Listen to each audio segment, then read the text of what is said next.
کهن‌ترین کشورهای دنیا. رتبه 5 یونان باستان با 3900 سال قدمت. رتبه 4 چین با 4000 سال قدمت. رتبه 3 کره با 4300 سال قدمت.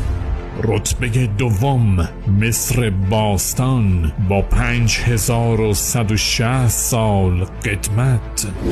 و رتبه اول ایران، کهن‌ترین کشور جهان با 5300 سال قدمت. کور شود چشمی را که نتواند این افتخار را ببیند. لطفاً در کامنت ها بنویسید افتخار می کنم که ایرانیم.